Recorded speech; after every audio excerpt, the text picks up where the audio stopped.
ली शुआ को जिंगशी की बात याद आने लगती है। उसने कहा था अगर फेंग उसे दोस्त नहीं समझता तो फिर वो उन तीनों की फ़ोटो ऐसे संभाल के सजा के क्यों रखता। वो उस फ्रेम को हाथ में लेके देखने लगती है। फिर क्या मन करके वो पीछे से उसे खोलने जाती है और तभी उसे फ़ोटो के पीछे कुछ लिखा हुआ मिलता है कि वो उसके लिए इंतज़ार करेगा। उसे उम्मीद है फ्यूचर में वो दोनों ज़रूर मिलेंगे। ये देख के लिशुआ के आंखों में जो चमक नज़र आती है वो मैं क्या ही बताऊँ। वो एक पल भी देर नहीं करती। उसे अभी के अभी फेंग से बात करनी थी। उसके आंखों से कंटिन्यूअसली खुशी के आंसू बहने लगती है। वह ये दोनों बहुत दिनों के बाद एक दूसरे को पाके बड़े सुकून में थे। पर रात भी हो चुकी थी। शनशन को घर जाना था तो फेंग उसे घर छोड़ देना चाहता है।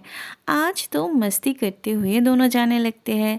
उनके जाने के बाद ही लीशुआ आती है। पता नहीं कितने टाइम से वो फेंग का इंतज़ार कर रही थी। फेंग के आते ही लीशुआ उसे हक करती है और उससे माफ़ी मांगती है। फेंग उसे अंदर ले आता है बात करने। लीशुआ फिर से माफ़ी मांगने लगती है। फेंग पूछता है वो उससे माफ़ी क्यों मांग रही है। तब लीशुआ उसे फ़ोटो के पीछे जो लिखा हुआ था वो दिखाती है। लीशुआ को लग रहा था उसने इतने सालों से फेंग को गलत समझा। फेंग के दिल की बात नहीं समझ पाई। फेंग भी उससे प्यार करता था। वो हर पल उसे प्रोटेक्ट करता आया पर उसे समझ में नहीं आया। फेंग उसे कुछ बोलने की कोशिश करता है तो उसे लगता है फेंग की ज़िंदगी में अब शनशन थी, इसीलिए शायद वो उसके पास आने से झिझक रहा है। लीशुआ को इससे भी कोई प्रॉब्लम नहीं थी। वो तो बस फेंग के मुंह से एक बार सुनना चाहती थी कि वो उसे पसंद करता है। पर फेंग उसके सारे उम्मीद पे पानी फेर देता है। वो उससे कहता है वो उसे इतने सालों से जानती है तो क्या वो उसकी हैंडराइटिंग नहीं पहचानती। लीशुआ को बाद में समझ में आता है कि वो हैंडराइटिंग जिंगशी की थी। वैसे फेंग उसे अपनी तरफ से क्लियर कर देता है। वो कहता है उसके दिल में बस शनशन रहती है। लीशुआ के लिए ये एक बहुत बड़ी एम्बैरेसिंग सिचुएशन थी। वो इसे कवर देने के लिए कहने लगती है वो तो उसके साथ प्रैंक कर रही थी। उसे तो पहले से ही पता था फोटो के पीछे जिंगशी ने वो लिख के रखी थी और उसका कन्फेशन भी मजाक था। ऐसे बोल के वो बाहर चली जाती है और सीधे जिंगशी के घर चली आती है क्योंकि उसे लग रहा था जिंगशी ने उसे इंसल्ट किया था, उसके इमोशंस के साथ खेली थी। जानबूझ के उसने फेंग के सामने एम्बैरेस करने के लिए वो लिखा था।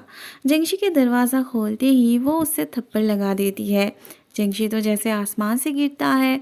सब जानने के बाद जिंगशी बार बार उसे समझाने की कोशिश करता है कि उसने उसे एम्बैरेस्ड करने के लिए वो नहीं लिखा था और ना ही उसने जो फेंग से कन्फेस किया था उसका रिप्लाई था।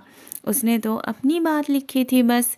जिंगशी के घर और भी लड़कियां आई हुई थी। वो सब लीशुआ को उनके सिंगल पार्टी में ज्वाइन होने के लिए बोलती है पर अचानक से उनकी तरफ नज़र पड़ने पे लीशुआ वैसे ही सहमी सी गई थी। जिंगशी उसे अंदर ले जाके बात करना चाहता था पर उसे वहाँ नहीं रुकना था। अगले दिन लीशुआ अपने कमरे में से बाहर ही नहीं निकल पा रही थी। अपने दोनों दोस्त के साथ ऐसा ऑकवर्ड सिचुएशन क्रिएट हो गया था कि उसे बाहर आने में ही शर्मिंदगी महसूस हो रही थी। फेंग ने उसे बास्केटबॉल खेलने के लिए बुलाया था पर वो सोने का बहाना देती है। जिंगशी उसे मैसेज करता है आने के लिए, फिर भी वो अपने अंदर की प्रॉब्लम से बाहर नहीं निकल पा रही थी। वहाँ शनशन को पता चलता है जिंगशी लीशुआ को पसंद करता था। थोड़ी देर बाद जिंगशी आता है तो शनशन उनके लिए कोल्ड ड्रिंक्स लाने जाती है। वैसे शनशन के दिल से एक बहुत बड़ी बोझ हट गई थी। उसे इस बात से बड़ी खुशी मिल रही थी कि जिंगशी लीशुआ को पसंद करता था और उसे यकीन था कि जिंगशी ज़रूर लीशुआ को मना लेता। मतलब उसके और फेंग के बीच अब कभी भी लीशुआ नहीं आने वाली थी। फेंग शनशन से लीशुआ के कन्फेशन के बारे में बताना चाहता था। वो उससे कुछ छुपाना नहीं चाहता था पर जिंगशी उससे कहता है कुछ बातें छुपा के रखने में ही भलाई होती है। वैसे ही लड़कियां अपने रिश्ते को लेके बहुत कंजर्वेटिव होती है, सेंसिटिव होती है और अगर वो उसे इस बारे में बता देगा तो सबके लिए एक ऑकवर्ड सिचुएशन क्रिएट हो जाएगा। शनशन कभी भी लीशुआ से दिल खोल के बात नहीं कर पाएगी।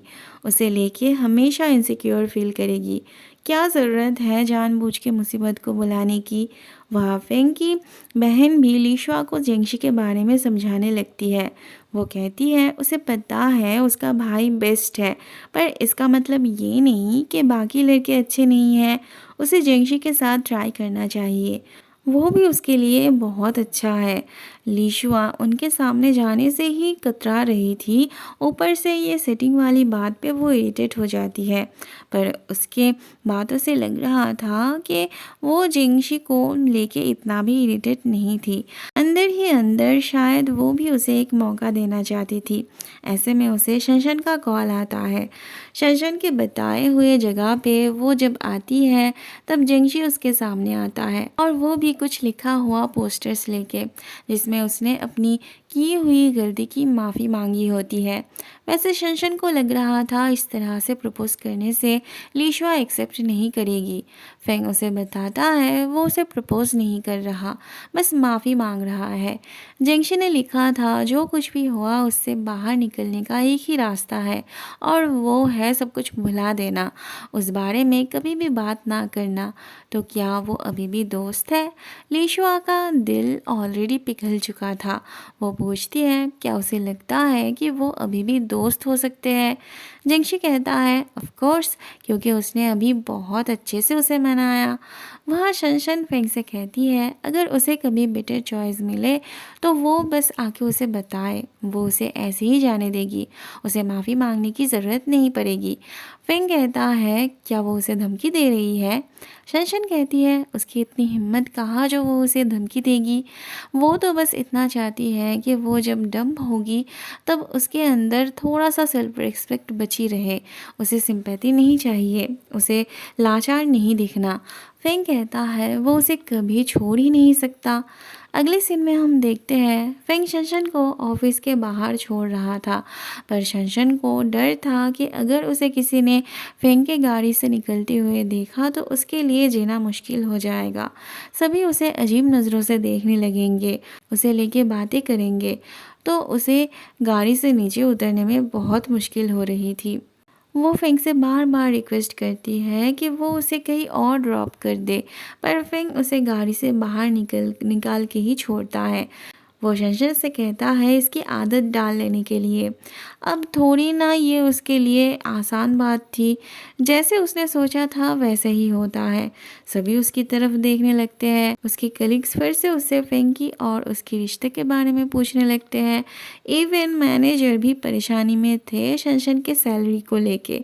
मतलब एक तरफ वो एक आम एम्प्लॉय थी जिसका सैलरी कम होना चाहिए था, मतलब उस पोस्ट के हिसाब से होना चाहिए था, और दूसरी तरफ वो उनके बॉस की गर्लफ्रेंड थी। तो अगर उसकी सैलरी कम होती तो बाकी लोग क्या सोचते। फेंग की जीजा जी उन्हें सजेस्ट करते हैं उन्हें जैसा ठीक लगे वो शनशन की सैलरी वैसा ही रखे, उनके डिपार्टमेंट में वो जैसा चाहते हैं वैसा ही होगा। इसमें बॉस की गर्लफ्रेंड वाली बात कुछ मैटर नहीं करती, और ऐसा फेंग ने ही कहा था। शनशन को तो ये चिंता होने लगती है कि उसे अपने काबिलियत के तौर पे सैलरी मिलेगी ना, कम से कम वो जितने की हकदार थी उतना तो उसे मिलेगा ना। वहाँ ऑफिस में सब उससे बॉस की पत्नी की तरह ट्रीट करने लगते हैं। वो तो परेशान हो चुकी थी स्पेशल ट्रीटमेंट से। वो अपनी परेशानी इनसे शेयर करने आती है, पर ये दोनों तो उसकी परेशानी की सल्यूशन ना बता के उसे और भी ज़्यादा उलझन में डाल देती है। शनशन को तब अपने आप की सुनना ही बेटर लगती है।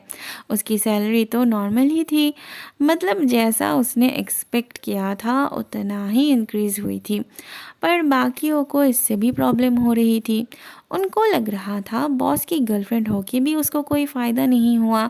शायद फेंग उससे सचमुच का प्यार नहीं करता, बस कुछ दिनों के लिए वो शनशन को अपनी गर्लफ्रेंड बना के रखा है, और जब कोई अच्छी लड़की मिल जाएगी उसे वो शनशन को छोड़ देगा। शनशन उदास भी थी पर अपने आप को मोटिवेट भी कर रही थी। ऐसे में मैनेजर आके खुद उसके हार्ड वर्क को अप्रिशिएट करते हैं। वो कहते हैं शुरुआत में उन्हें उसका काम बिल्कुल भी पसंद नहीं आता था, वो अपना काम ढंग से नहीं करती थी, पर बाद में उसने काफ़ी इम्प्रूव किया। वो उसके हार्ड वर्क से खुश है। उसको जो सैलरी मिल रही है वो उसके काबिलियत के तौर पे ही मिल रही है। शशन के लिए इतना ही काफ़ी था। उसे बहुत अच्छा लगता है